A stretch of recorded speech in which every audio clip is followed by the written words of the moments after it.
Hi everyone, this is Balash from RacingBrick and welcome to another contributor review on the channel. Today we are taking a look at the LEGO 40912 Sea Serpent, a gift with purchase set available between the 7th and 12th of July during LEGO Insiders Days when you spend €180 or dollars on LEGO.com. You can find all the details using the link in the description below. Today's review is presented by Luke. During the contributor search, his passion for classic LEGO themes really stood out, so I thought this would be a perfect match for him. I'll let Luke take it from here. Enjoy the review. Hi everyone, it's Luke from RacingBrick here, and today I have a gift with purchase set that a lot of LEGO Castle fans have been looking forward to. Set 40912, Sea Serpent. This set was the winner of a LEGO Ideas competition called A Twist of Nostalgia and remakes set 6057, which was released all the way back in 1992. It has now been branded under LEGO Ideas and will be available as a gift with purchase on the LEGO website. The set comes with 241 pieces, and even though it says 18+, younger builders should have no problems. The box features the plain black background that all LEGO Ideas sets use. I would have loved to have seen a classic box style, like we saw for 40680 Black Tron Cruiser, especially since this was a Twist of Nostalgia competition winner. Speaking of the competition, we get to meet the winner in the first pages of the instructions. Here's the parts list. Now let's get into the build.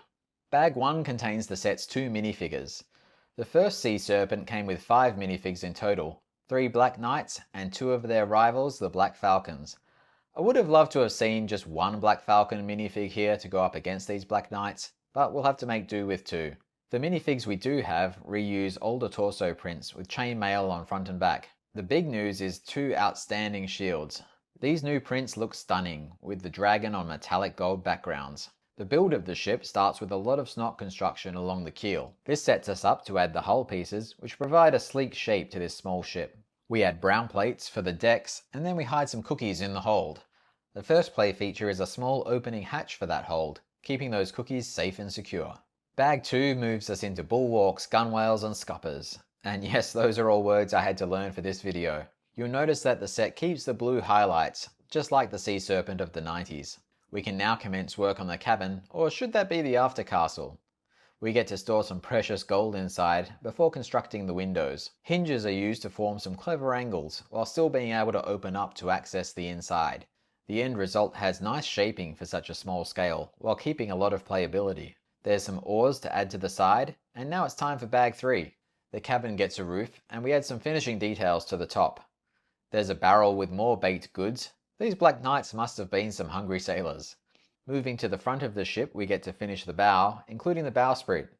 The original LEGO Ideas entry had string running to the mast, but that hasn't been included here. And finally, we get to the mast. There's a small amount of technique used in the construction before we get to the highlight of the set for me, which is the cloth sail.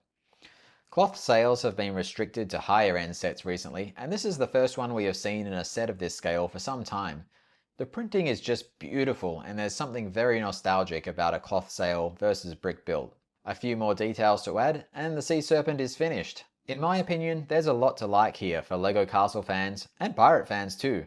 It pays tribute to the original set, while showing off more advanced building techniques. It also adds some play features the original did not have, such as the hatch for the hold and the opening doors on the cabin. The set keeps much of the design of the original competition winner, but I think the changes LEGO has made are good ones.